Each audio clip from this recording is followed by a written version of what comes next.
আসসালামু আলাইকুম। আমি মুর্শিদাবাদের মেয়ে। আজকের বিষয় ধর্ম ও দেশকে নিয়ে।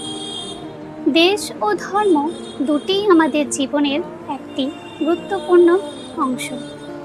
দেশ আমাদের পরিচয়, ধর্ম আমাদের নৈতিকতা ও মানবতার শিক্ষা দেয়।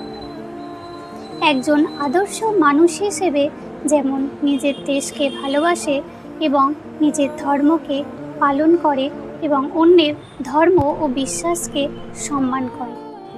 দেশপ্রেম ও ধর্মীয় মূল্যবোধ একই সঙ্গে থাকলে একটি সুন্দর, শক্তিশালী ও শান্তিপূর্ণ সমাজ গড়ে ওঠে। কোনো ধর্মের প্রতি ঘৃণা নয়, ভালোবাসা, সম্মান ও মানবতাই হোক আমাদের আসল পথ।